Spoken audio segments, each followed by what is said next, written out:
Hello friends, welcome to our YouTube channel. आज हम लोग बात करेंगे BVMKU यानी विनोद बिहारी महतो कोयलांचल जो विश्वविद्यालय है उसमें से सेमेस्टर 4 का एग्ज़ाम होने वाला है, जिसमें से आज हम लोग मेजर पेपर 6 के रूप में हिंदी को करने वाले हैं। जितना भी कंप्लीट क्वेश्चन होगा सारे क्वेश्चंस को इसमें हम लोग कवर करेंगे। तो चैनल पर यदि नए हैं तो चैनल को सब्सक्राइब कर लीजिएगा और ज़्यादा से ज़्यादा अपने दोस्तों के पास इसको शेयर कीजिएगा। तो चलिए, इसमें पढ़ना क्या है। इसमें टोटल 4 यूनिट हम लोगों को पढ़ना है और इन चारों यूनिट के बारे में सारा क्वेश्चन, इंपॉर्टेंट क्वेश्चन इसमें हम लोग लेकर आए हैं। तो चलिए देखते हैं पहला क्वेश्चन क्या है। 2 मार्क्स के लिए जो इंपॉर्टेंट क्वेश्चन होने वाले हैं उस प्रश्न को हम लोग करेंगे। तो पहला जो प्रश्न है, काव्य की परिभाषा देते हुए काव्य लक्षण को लिखना है। तो काव्य क्या होता है समझिए। तो कोई भी कवि के द्वारा सुंदर और भावपूर्ण शब्दों में व्यक्त की गई रचना को ही क्या कहा जाता है, काव्य कहा जाता है। ठीक है, काव्य कहते हैं उसको। तो कोई भी कवि जो होता है अगर उसको सुंदर और भावपूर्ण शब्दों में किसी चीज़ को व्यक्त कर रहा है, रचना कर रहा है, तो वही आपका क्या कहलाता है, काव्य कहलाता है। काव्य में शब्द और अर्थ दोनों का ही महत्व बहुत ज़्यादा होता है। काव्य लक्षण क्या है, ठीक है। तो काव्य जो है, काव्य लक्षण का अर्थ है काव्य की पहचान बताने वाला विशेष गुण। ठीक है, तो काव्य का जो पहचान बताने वाला विशेष गुण होता है उसी को हम लोग क्या नाम देते हैं, काव्य लक्षण नाम देते हैं। अगला प्रश्न देखेंगे, काव्य हेतु एवं काव्य प्रयोजन से क्या अभिप्राय है। तो देखेंगे हम लोग इसमें काव्य की रचना के पीछे जो भी कारण होता है उसी को हम लोग बोलते हैं काव्य हेतु। ठीक है, तो कोई भी काव्य जब रचित किया जाता है तो उसके पीछे का कारण क्या है, इसी कारण को हम लोग क्या नाम देते हैं, काव्य हेतु। और ये कारण प्रतिभा भी हो सकता है, ज्ञान भी हो सकता है और अभ्यास भी हो सकता है। और इसके अलावा काव्य लिखने से जो उद्देश्य पूरा होता है उसी को हम लोग बोलते हैं काव्य प्रयोजन। ठीक है, तो कोई भी काव्य जब हम लोग लिखते हैं तो उसका कुछ ना कुछ उद्देश्य होता है। अगर वो उद्देश्य पूरा हो जाता है तो उसको हम लोग काव्य प्रयोजन कहते हैं। जैसे आनंद देना, ठीक है, किसी को खुशी होता है किसी भी काव्य को पढ़ करके, किसी को ज्ञान मिलता है, कोई मनोरंजन करता है, तो ये जो है इसको हम लोग बोलते हैं काव्य प्रयोजन। रस की परिभाषा लिखिए तथा रस के प्रमुख अंगों के नाम बताइए। तो रस क्या होता है समझिए। तो काव्य या नाटक को पढ़ने या देखने से जो भी आनंद और भाव की अनुभूति होती है हम लोगों को, उसी को हम लोग कहते हैं रस। कोई भी काव्य या नाटक जब हम लोग देखते हैं या पढ़ते हैं तो उससे जो भी आनंद मिलता है उसी को हम लोग रस कहते हैं। ठीक है, रस के जो प्रमुख अंग हैं वो प्रमुख अंग क्या क्या हैं। तो ये अस्थाई भाव भी हो सकता है, विभाव भी हो सकता है, अनुभाव भी हो सकता है और संचारी भाव भी हो सकता है। अगला प्रश्न देखेंगे, रस निष्पत्ति से क्या अभिप्राय है। रस निष्पत्ति क्या होता है। ठीक है, तो रस निष्पत्ति का अर्थ है रस का उत्पन्न होना। रस क्या है इससे पहले हम लोग पढ़ चुके हैं। जब विभाव, अनुभाव और संचारी भाव अस्थाई भाव के साथ मिलते हैं तब रस की अनुभूति होती है। इसे सरल शब्दों में भावों के मिलन से रस का उत्पन्न होना कहते हैं। ठीक है, इसके अलावा साधारणीकरण क्या है, इसको हम लोग पढ़ेंगे। ठीक है, तो काव्य पढ़ते समय जो भी पाठक होता है अपने व्यक्तिगत सुख दुख को भूल करके काव्य के भावों को अपना सामान्य अनुभव मानने लगता है। हम ही लोग जब कोई चीज़ पढ़ते हैं तो अपना दुख और सुख भूल करके जो उसमें लिखा है उसके भाव को समझने लगते हैं और इसी भाव को, अनुभव को हम लोग क्या नाम दे देते हैं, साधारणीकरण नाम दे देते हैं। अर्थात कवि के भाव सभी के सामान्य भाव बन जाते हैं। मतलब जो कवि लिखा है वही भाव आप अपने आप में अपना लेते हैं उस समय।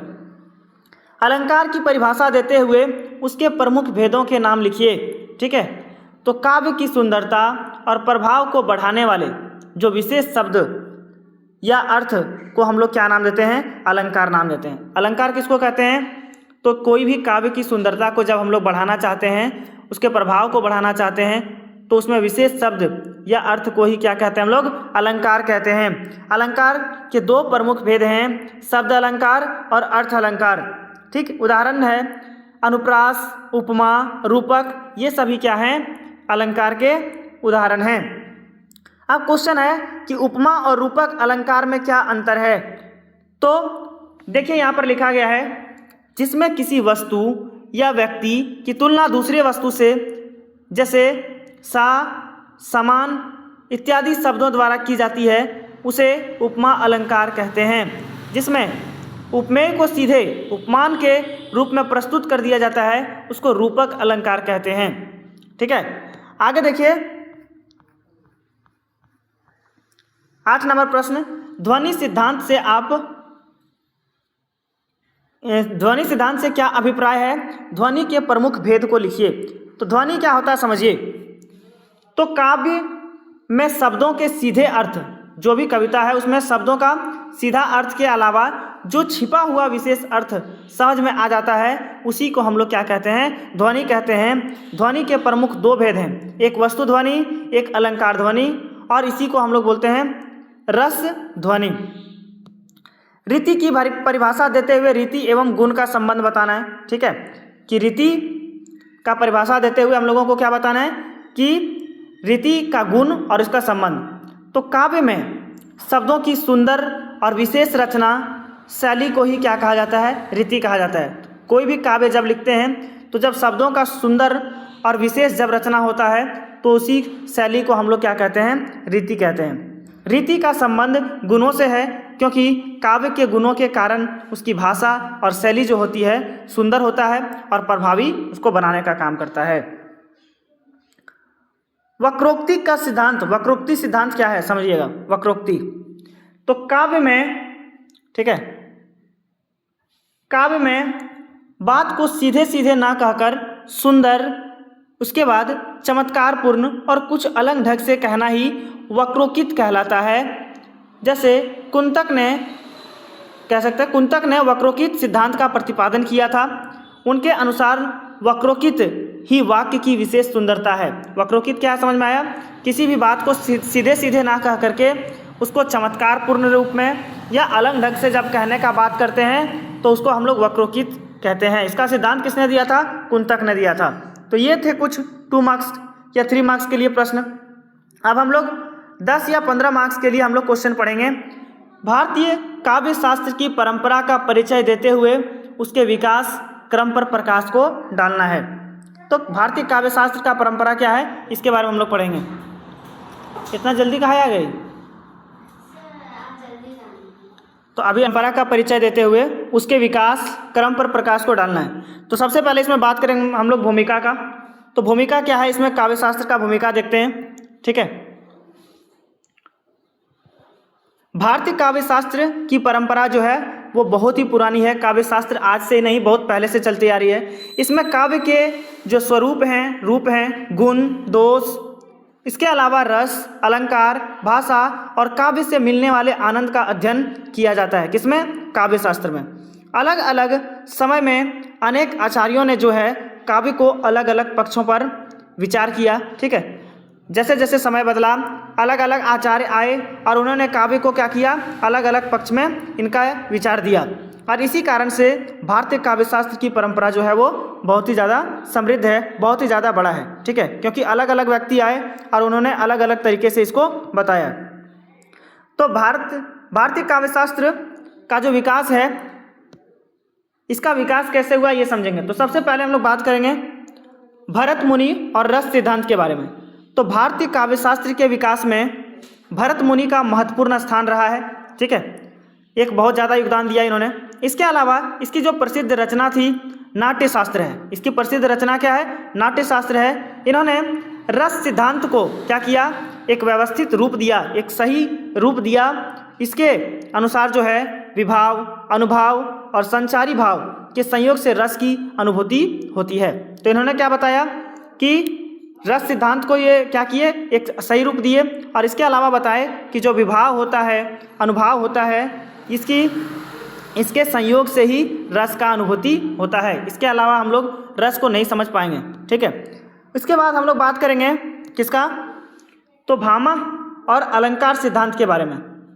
इसके बाद भामा ने काव्य में अलंकार को एक विशेष महत्व दिया। इनकी प्रसिद्ध जो रचना है काव्य अलंकार है। उपमा, रूपक, अनुप्रास इत्यादि अलंकार काव्य की सुंदरता को बढ़ाने का काम करती है, ये सब हम लोग पहले पढ़ चुके हैं। इसलिए भामह के विचार में अलंकार का विशेष स्थान दिया गया है। ठीक है, इसके अलावा दंडी का योगदान है। दंडी ने काव्यदर्श नामक ग्रंथ की रचना की थी। इन्होंने बताया कि काव्य के गुणों और अलंकारों पर विचार बहुत ज़्यादा किया और इसके अनुसार जो सुंदर भाषा और प्रभावशाली अभिव्यक्ति को काव्य जो है वो बहुत ही ज़्यादा अच्छा बनाता है। इसके बाद और एक व्यक्ति आए जिनका नाम था वामन और रीति सिद्धांत। तो वामन ने रीति सिद्धांत को प्रमुखता दी। ठीक, इन्होंने रीति सिद्धांत को बहुत ज़्यादा बढ़ावा दिया। उनका प्रसिद्ध कथन है रीति रात्मा काव्यस्य। इसका मतलब है कि रीति जो है काव्य की आत्मा है। रीति जो है वो क्या है? काव्य की आत्मा है। रीति का अर्थ जो है काव्य में शब्दों को विशेष और सुंदर ढंग से व्यवस्थित करने की शैली है। वामन में ये भी बताया कि रीति के साथ काव्य गुणों को भी हम लोग महत्व देते हैं। इसके बाद और एक व्यक्ति आए जिनका नाम था आनंदवर्धन और ध्वनि सिद्धांत। इन्होंने ध्वनि सिद्धांत दिया था। ध्वनि सिद्धांत क्या था समझे? तो आनंदवर्धन ने ध्वन्यालोक नामक ग्रंथ में ध्वनि सिद्धांत को प्रस्तुत किया। उनके अनुसार काव्य में शब्दों के सीधे सीधे अर्थ को नहीं बोल करके एक विशेष या छिपा हुआ अर्थ भी होता है और इसी छिपे हुए अर्थ को ध्वनि कहा जाता है और इससे काव्य में गहराई और सुंदरता क्या हो जाती है? बढ़ जाती है। प्रमुख सिद्धांत कौन कौन दिए थे, इन सिद्धांत के बारे में अभी हम लोग पढ़ चुके। निष्कर्ष भी यहाँ आप देख लीजिएगा एक बार। दूसरा प्रश्न देखेंगे। दूसरा जो है काव्य की परिभाषा देते हुए काव्य लक्षण, काव्य हेतु एवं काव्य प्रयोजन का विस्तार से विवेचना करना है। तो काव्य का परिभाषा पहले भी हम लोग पढ़ चुके हैं शॉर्ट क्वेश्चन आंसर में, एक बार और पढ़ लेते हैं। ठीक है, भूमिका क्या है? काव्य जो है मनुष्य के भावों, विचारों और कल्पना की सुंदर अभिव्यक्ति करता है। ठीक है, काव्य क्या करता है कि मनुष्य का जो भाव है, उसका विचार है, उसकी क्या कल्पनाएं हैं, उसको सुंदर रूप से प्रस्तुत करने का एक माध्यम है। कवि अपने अनुभव को सुंदर भाषा में प्रस्तुत करता है, अपने उसके अंदर जो अनुभव है उसको एक सुंदर भाषा में लिखता है। काव्य का उद्देश्य केवल मनोरंजन कराना ही नहीं है, ठीक है, बल्कि जो पढ़ने वाला है उसको आनंद के साथ साथ ज्ञान और जीवन की समझ देना भी इसका मुख्य उद्देश्य है। इसके अलावा बात करेंगे हम लोग काव्य का परिभाषा। तो काव्य का परिभाषा पहले भी हम लोग पढ़ चुके हैं। ठीक है, एक बार और देख लीजिए कि सरल शब्दों में सुंदर शब्दों और अर्थों के द्वारा भावों एवं विचारों का जो कलात्मक अभिव्यक्ति को क्या कहा जाता है? काव्य कहा जाता है। मतलब सुंदर शब्द और अर्थ के रूप में यदि किसी भाव या विचार को हम लोग व्यक्त करते हैं तो वही आपका क्या कहलाता है? काव्य कहलाता है। काव्य में शब्द, अर्थ, भाव, रस और सौंदर्य का उचित मेल होता है। काव्य का लक्षण क्या है? तो काव्य का लक्षण है शब्द और अर्थ। शब्द और अर्थ के अलावा ये और बताता है किसको? भाव को। भाव के अलावा किसको दर्शाता है? रस को। इसके अलावा अलंकार को और कल्पना और भाषा को भी दर्शाने का काम करता है। कौन? काव्य करता है। ठीक है, काव्य हेतु क्या है? तो अभी हम बताएं, किसी भी काव्य की रचना के पीछे जो कारण होता है उसी कारण को हम लोग बोलते हैं काव्य हेतु। ठीक है, तो जब भी कोई कवि किसी काव्य को लिखता है तो उसके पीछे कोई ना कोई कारण होता है, तो वो जो कारण है उसी कारण को हम लोग नाम देते हैं काव्य हेतु। इसके प्रमुख आधार क्या है? तो प्रमुख आधार जो है वो प्रतिभा है, ज्ञान है और अभ्यास है। अब बात करेंगे काव्य प्रयोजन। काव्य प्रयोजन क्या समझिए? जब भी किसी काव्य लिखने के उद्देश्य को, क्या उद्देश्य है उसका, क्या लोगों तक पहुंचाना चाहता है, उसी उद्देश्य को हम लोग क्या नाम देते हैं? काव्य प्रयोजन नाम देते हैं। और इसका जो प्रमुख उद्देश्य है वो आनंद भी हो सकता है, मनोरंजन हो सकता है, ज्ञान और शिक्षा हो सकता है, संस्कार और अच्छा विचार भी हो सकता है। ये कुछ निष्कर्ष हैं, इसको आप पढ़ लीजिएगा उसी का। अगला प्रश्न देखेंगे हम लोग 3 नंबर। भारतीय आचार्यों द्वारा दिए गए काव्य के विभिन्न लक्षणों की चर्चा करते हुए काव्य के स्वरूप का स्पष्ट करना है। ठीक है, आप समझिए कि भारतीय जो आचार्य थे उन्होंने काव्य का विभिन्न लक्षण का चर्चा किया और इसके अलावा काव्य का जो स्वरूप है, कैसा रूप रहा था उसके रूप को भी स्पष्ट करने के लिए बोला गया है। ये सारे क्वेश्चन आपके एग्जाम के लिए बहुत ज़्यादा इंपॉर्टेंट है। ठीक है, सारे क्वेश्चन को कर लीजिएगा। तो भूमिका देखते हैं कि भारतीय काव्य शास्त्र में अनेक आचार्य आए, आप पहले भी हम आपको बताएं, इसलिए ये इतना समृद्ध है, इतना बड़ा है। काव्य के रूप को समझाने का प्रयास किया सभी ने अलग अलग तरीके से, और किसी ने शब्द को, तो किसी ने अर्थ को, और किसी ने अलंकार को, तो किसी ने रस को, और किसी ने ध्वनि को काव्य का प्रमुख आधार मान लिया। सबका आधार जो था वो क्या था, अलग अलग था। तो प्रमुख जो आचार्य थे, सबका बात तो नहीं करेंगे हम लोग, जो प्रमुख आचार्य थे उनमें से किसका क्या मत था, इसके बारे में हम लोग पढ़ेंगे। तो सबसे पहले हम लोग बात करेंगे भामह का मत क्या था, इसके बारे में हम लोग जानेंगे। तो भामह ने काव्य में शब्द और अर्थ दोनों को ही बहुत महत्वपूर्ण माना था, ठीक है। तो इन्होंने किसको महत्वता दिया, शब्द और अर्थ को। उसी तरह दंडी का जो मत था, इन्होंने बताया कि काव्य की सुंदरता जो है वो भाषा और अलंकार बढ़ाती है। उन्होंने विशेष ध्यान किस पर दिया था, तो भाषा और किस पर, भाषा और अलंकार पर, भाषा और अलंकार पर। तो वामन का मत क्या था, तो वामन ने बताया कि रीति जो है वो काव्य की आत्मा है। रीति जो है वो काव्य की क्या है, आत्मा है। उनका प्रसिद्ध कथन रीतिरात्मा काव्यस्य, इसका मतलब पहले भी बता चुके हैं कि रीति जो है वो काव्य की क्या है, आत्मा है। इसके अलावा और भी व्यक्ति थे जिनका, आनंदवर्धन, इनका मत था कि ध्वनि को काव्य का मुख्य तत्व माना है। उनके अनुसार काव्य में प्रत्यक्ष अर्थ के अलावा छिपा हुआ अर्थ भी बहुत महत्वपूर्ण होता है। कुंतक का मत क्या था समझिए, तो इन्होंने बताया कि वक्रोक्ति को वाक्य का आधार माना, और उसके अनुसार बात को सामान्य ढंग से ना कहकर विशेष और सुंदर ढंग से कहना ही काव्य को प्रभावशाली बनाता है। विश्वनाथ का क्या मत था कि इन्होंने रस को ज़्यादा महानता दिया और रस को काव्य का मुख्य तत्व माना। काव्य का स्वरूप कैसा है, तो स्वरूप है इसका सुंदर शब्द और अर्थ, भाव, रस, अलंकार, रीति, ध्वनि, कल्पना और कलात्मक अभिव्यक्ति। निष्कर्ष एक बार आप पढ़ लीजिएगा। चौथा नंबर प्रश्न देखिए, बोला है कि काव्य हेतु, काव्य प्रयोजन की विस्तार से व्याख्या कीजिए, भारतीय काव्य शास्त्र में इनके महत्व को स्पष्ट कीजिए। तो देखिए हम ये दोनों का बात नहीं करेंगे, किसका, काव्य हेतु का और किसका, काव्य प्रयोजन का। इसका हम लोग 3 बार पढ़ चुके हैं पहले से, ठीक है। तो इसमें सिर्फ और सिर्फ हम लोग जानेंगे कि भारतीय काव्य शास्त्र में इसका महत्व क्या है, इस महत्व को ही सिर्फ हम लोग देखेंगे, ठीक है। ये सब हम लोग पहले से ही पढ़ चुके हैं। महत्व क्या है समझिए, महत्व जो है काव्य हेतु से पता चलता है कि अच्छा काव्य कैसे बनाया जा सकता है, जबकि काव्य प्रयोजन से पता चलता है कि काव्य से हमें क्या प्राप्त होता है। अभी हम बताएं काव्य हेतु किसको कहते हैं, तो किसी भी काव्य के लिखने के पीछे का जो कारण होता है उसी कारण को क्या कहते हैं, काव्य हेतु। और काव्य प्रयोजन क्या है कि आखिर उसका उद्देश्य क्या है, उसी उद्देश्य को हम लोग क्या नाम देते हैं, काव्य प्रयोजन नाम देते हैं, ठीक है। अगला प्रश्न देखेंगे यूनिट 2 से हम लोग रस की परिभाषा देते हुए रस के स्वरूप एवं उसके प्रमुख अंगों का विस्तार से क्या करना है, विवेचना करना है। तो रस के बारे में हम लोग जानेंगे, तो इसकी भूमिका क्या है। तो भारतीय काव्य शास्त्र में रस सिद्धांत का बहुत महत्वपूर्ण स्थान है।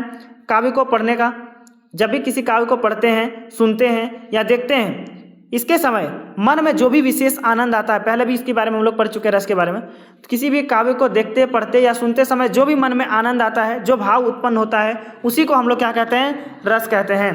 रस की परिभाषा क्या है, तो सरल शब्दों में कह लीजिए कि काव्य या नाटक से जो मिलने वाला आनंदमय भाव अनुभव होता है, उसी को हम लोग क्या कहते हैं, रस कहते हैं। भरत मुनि ने रस सिद्धांत को व्यवस्थित रूप दिया। उनके अनुसार विभाव, अनुभाव और संचारी भाव के संयोग से रस की अनुभूति होती है। तो रस का प्रमुख अंग कौन कौन सा है, तो ये इसका जो प्रमुख अंग है वो स्थायी भाव भी हो सकता है, ठीक है। स्थायी भाव का मतलब क्या है कि मन में रहने वाला मुख्य और अस्थायी भाव अस्थायी भाव कहलाता है। जैसे प्रेम, शौक, क्रोध, ये सब क्या है, स्थायी भाव है। इसके अलावा विभाव का बात करेंगे तो जो स्थायी भाव को जगाने का कारण होता है उसी को विभाव कहते हैं। जैसे आलंबन, उद्दीपन, ठीक है। अनुभाव क्या होता है, तो भाव उत्पन्न होने के बाद शरीर या व्यवहार में दिखाई देने वाले लक्षण को ही क्या कहा जाता है, अनुभाव कहते हैं। जैसे आंसू आना, हंसना, ये सब क्या कहलाता है, अनुभाव कहलाता है। संचारी भाव भी लिखा गया है। प्रमुख रस लिखे गए हैं, श्रृंगार, हास्य, करुण, रौद्र, वीर, भयानक, विभत्स, अद्भुत और शांत रस प्रमुख हैं। निष्कर्ष एक बार आप देख लीजिएगा इसका।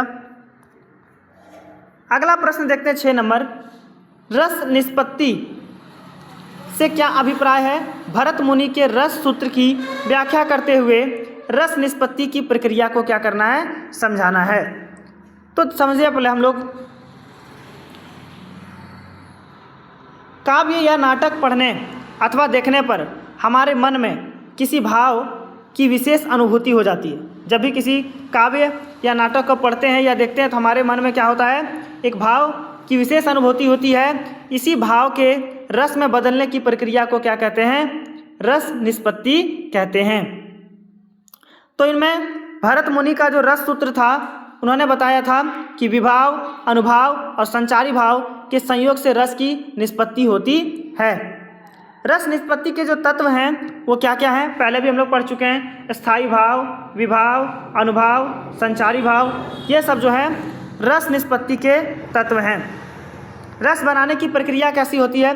तो जब विभाव स्थायी भाव को जगाता है, विभाव और भाव क्या होता है ये भी हम लोग पहले पढ़ चुके हैं। अनुभाव उस भाव को बाहर प्रकट करता है और संचारी भाव उसकी सहायता करता है, तब अस्थायी भाव विकसित होकर रस का रूप ले लेता है। उदाहरण भी लिखा गया है, ठीक, निष्कर्ष भी। अगला क्वेश्चन है कि साधारणीकरण से क्या अभिप्राय है? काव्य में साधारणीकरण की भूमिका एवं महत्व का विस्तार रूप से समझाने का बात कहा गया है।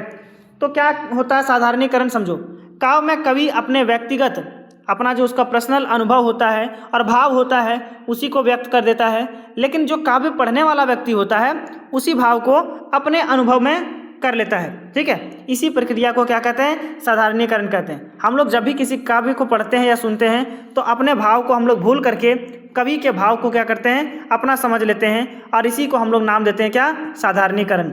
साधारणीकरण का अर्थ क्या होता है? इसका अर्थ होता है, अभी हम बताएं, कि किसी व्यक्ति के विशेष भाव का सामान्य भाव बन जाना क्या कहलाता है? साधारणीकरण कहलाता है। साधारणीकरण की प्रक्रिया क्या है? प्रक्रिया है कवि अपने भावों को काव्य में व्यक्त करता है। पाठक उस काव्य को पढ़ता या सुनता है। पाठक अपने व्यक्तिगत दुख सुख को कुछ समय के लिए भूल जाता है। वह पात्र के भाव से क्या होता है? वो जुड़ जाता है और अंत में वह उसी भाव का आनंद और अनुभव करने लगता है। महत्व लिखा है कि रस की अनुभूति में ये बहुत ज़्यादा सहायता करता है।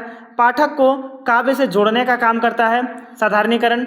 इसके अलावा जो व्यक्तिगत भाव है, भाव को सामान्य बना देता है।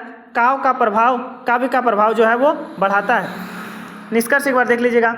8वां नंबर प्रश्न बोला, रस सिद्धांत का भारतीय काव्यशास्त्र में क्या महत्व है? रस के विभिन्न प्रकारों का परिचय देते हुए समझना है। रस के बारे में पहले ही हम लोग पढ़ चुके हैं। तो रस सिद्धांत भारतीय काव्यशास्त्र का सबसे महत्वपूर्ण सिद्धांत माना जाता है। इसका संबंध काव्य से मिलने वाले जो भी आनंद हैं, जो भी भाव है, उसी को हम लोग कहते हैं क्या? रस। भरत मुनि ने इसे व्यवस्थित रूप दिया था, ये भी पहले हम लोग पढ़ चुके हैं। रस सिद्धांत का महत्व क्या है? तो ये क्या करता है? रस काव्य को आनंददायक बनाने का काम करता है। इससे पाठक काव्य से भावात्मक रूप से पूरी तरह से जुड़ जाता है। रस काव्य के प्रभाव को क्या करता है? बढ़ाने का काम करता है। इसके द्वारा मानव जीवन के विभिन्न भावों को समझा भी जा सकता है, और इसके अलावा जो रस साहित्य का उद्देश्य है उसको पूरा करने में भी ये सहायता करता है। इसका प्रमुख प्रकार है श्रृंगार रस, हास्य रस, करुण रस, रौद्र रस। इसके बारे में भी पहले ही हम लोग चर्चा कर चुके हैं। यूनिट 3 से बात करेंगे कि अलंकार की परिभाषा देते हुए शब्द अलंकार एवं अर्थ अलंकार का विवेचना कीजिए तथा प्रमुख अलंकारों को उदाहरण सहित समझाइए। देखिए, अलंकार क्या होता है समझते हैं। तो जिस प्रकार आभूषण शरीर की सुंदरता को बढ़ाने का काम करता है, उसी तरह अलंकार भी काव्य की सुंदरता को क्या करता है? बढ़ाने का काम करता है। ठीक है, उसको अधिक आकर्षक और प्रभावशाली बनाता है। इसी को हम लोग क्या नाम देते हैं? अलंकार। अलंकार के कुछ भेद हैं। शब्द अलंकार किसको कहते हैं? तो जहाँ काव्य की सुंदरता शब्दों की विशेषता के कारण होती है, यानी काव्य का सुंदरता किसके कारण बढ़ रहा है? शब्द से, अलग अलग तरह का शब्द यूज करके, उपयोग करके उसका विशेषता बढ़ रहा है, उसी को हम लोग बोलते हैं शब्द अलंकार। ठीक है, इसके अलावा अर्थ अलंकार किसको कहेंगे? तो जहाँ काव्य की सुंदरता अर्थ की विशेषता के कारण होता है, किसी चीज़ का अर्थ बता करके उस काव्य को बता रहे हैं, बढ़ा रहे हैं, तो उसको हम लोग क्या कहेंगे, अर्थ अलंकार कहेंगे। अर्थ अलंकार के कुछ प्रकार यहाँ पर लिखे हैं। अलंकार का महत्व क्या है, तो हमें अभी बताएं, किसी भी काव्य को सुंदर बनाने का, भाषा को प्रभावशाली बनाने का, भावों को स्पष्ट करने का, और जो भी पढ़ने वाला है उसके ध्यान को आकर्षित करने का, और काव्य में चमत्कार उत्पन्न करने का काम करता है। 10 नंबर, उपमा, रूपक, उत्प्रेक्षा और अतिशयोक्ति एवं विरोधाभास अलंकार का उदाहरण सहित विस्तार से चर्चा करना है। देखिए, सभी के बारे में लिखा गया। उपमा अलंकार क्या है, ठीक है, रूपक अलंकार क्या है। जिसको भी ये नोट्स चाहिए, ये मेरा कॉन्टैक्ट नंबर है, इस पर आप मैसेज कीजिएगा, ये PDF आपको प्रोवाइड करा दिया जाएगा, ठीक है। सारा क्वेश्चन तो नहीं कर पाएंगे हम लोग, अभी 10 नंबर तक ही आए हैं। 15 टोटल 15 क्वेश्चन है, लॉन्ग क्वेश्चन आंसर भी, और इससे आपका बाहर एक भी क्वेश्चन नहीं जाएगा। उपमा अलंकार क्या है, इसको लिखा गया है। रूपक अलंकार के बारे में भी, उत्प्रेक्षा अलंकार, इसी तरह सारे अलंकार के प्रकार को इसमें लिखा गया है। ध्वनि सिद्धांत का परिभाषा देना है कि ध्वनि क्या होता है, तभी हम बताएं। भारतीय काव्यशास्त्र में ध्वनि सिद्धांत का विशेष महत्व है।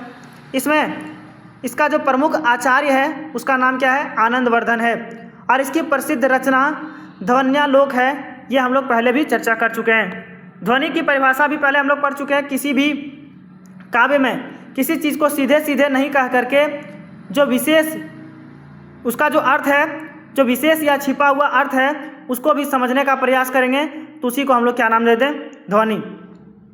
जैसे सरल शब्दों में कहें इसको, तो जो बात सीधे नहीं कही गई हो लेकिन काव्य से समझ में आ जाती है कि वही ध्वनि है, ठीक है। ध्वनि के कुछ प्रमुख भेद भी हैं, वस्तु ध्वनि, अलंकार ध्वनि, रस ध्वनि। इसके अलावा ध्वनि का जो कुछ महत्व है, महत्व को भी लिखा गया है इसमें। अगला है 12 नंबर प्रश्न, ध्वनि सिद्धांत का काव्य शास्त्रीय महत्व का प्रकाश डालते हुए ध्वनि के विभिन्न प्रकार को उदाहरण सहित क्या करना है, समझाना है। तो इसके बारे में भी यहाँ पर पूरा लिखा गया है। इसके अलावा और 2 प्रश्न हैं। 13 नंबर रीति सिद्धांत का परिभाषा। इसके अलावा 14 नंबर प्रश्न है, रीति एवं गुण को पारस्परिक संबंध से स्पष्ट करना है, और इसमें रीति सिद्धांत का, काव्य शास्त्र में रीति सिद्धांत का महत्व क्या है, इस पर प्रकाश डालने के लिए बोला गया। और एक लास्ट प्रश्न है 15 नंबर, वक्रोक्ति सिद्धांत परिभाषा क्या है, इसके बारे में बताना है। फिर से बता रहे हैं, ये कॉन्टैक्ट नंबर है, और जिनको भी ये PDF चाहिए इस पर मैसेज कीजिएगा, आपको ये PDF प्रोवाइड करा दिया जाएगा।